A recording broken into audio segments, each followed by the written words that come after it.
Mummy जी कल से यहाँ आम रखा हुआ है, सोची कि फ्रीज में रख देती हूँ। बेटा तुम्हारा 9वां महीना चल रहा है बेटा, तुम्हें आराम की जरूरत है। छोड़ो ये सब, जाओ आराम करो। जी मम्मी जी।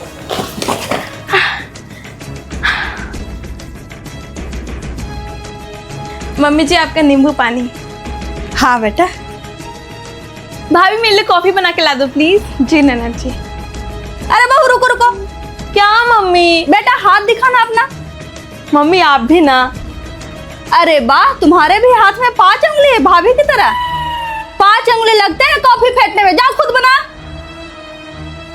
नौकर समझ रखी है मेरी बहू को। जाओ बहू आराम करो। आम खाने में बहुत मजा आता है माँ, काश सालों भर आम खाने को मिलता। सोनी कोई तुम जादू टोना जानती हो क्या बेटा? कैसी बात कर रही हो माँ? तो ये प्लेट कौन लेकर जाएगा? लेकर जाओ, इसको धोकर रखो। हाँ माँ। ठीक है माँ। मम्मी जी रक्षाबंधन में मेरे भैया आएंगे तो 10 केजी घर का घी भी लाएंगे। मम्मी बोली कि उसी में हलवा खाना। बहू तुम्हारी मम्मी का दूध दही का जो बिजनेस था वो टॉप क्लास का चल रहा है क्या बेटा? मम्मी जी मेरी मम्मी घर में बैठी रहती है, हाउसवाइफ है, और मेरे पापा सरकारी टीचर है। हम लोग का बिजनेस से कोई ताल्लुक नहीं है मम्मी जी। तो इतनी खुश क्यों हो रही है? मना करो उनको घी देने के लिए। वहाँ से भी घी खरीद कर देंगे, यहाँ भी घी खरीदा जाएगा, तो क्यों उतना दूर से ढोकर लाना? बोल देना अपनी मम्मी को कि मेरी सासू माँ अकेले जच्चा बच्चा को संभाल लेगी। अपने पोता के लिए हम 10 किलो घी नहीं खरीद सकते हैं क्या? जी मम्मी जी। भाभी देखो ना, मेरे घुटनों में पता नहीं कैसे दर्द हो रही है। लाइए बाम लगा देती हूँ।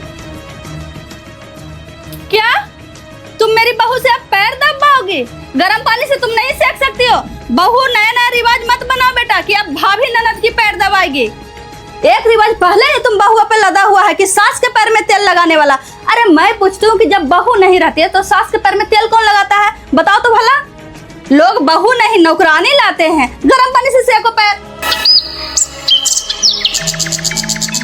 प्रणाम मम्मी जी। अरे बहू क्या कर रही हो? बहू पैर नहीं, बहू की जगह यहाँ होती है बेटा। तुम मेरे घर की लक्ष्मी हो। मम्मी जी खाना बनाने जाओ, छोला चावल बना रही हूँ। 5 मिनट में तुम्हारे लिए खाना लेकर आती हूँ। 1 घंटा में तुम्हें खाने की जरूरत है, आराम करने की जरूरत है। जाओ बैठो। ठीक है मम्मी जी। नन्ना जी आपके लिए खाना निकाल दूं? जी नहीं भाभी, मैं खुद ले लूंगी।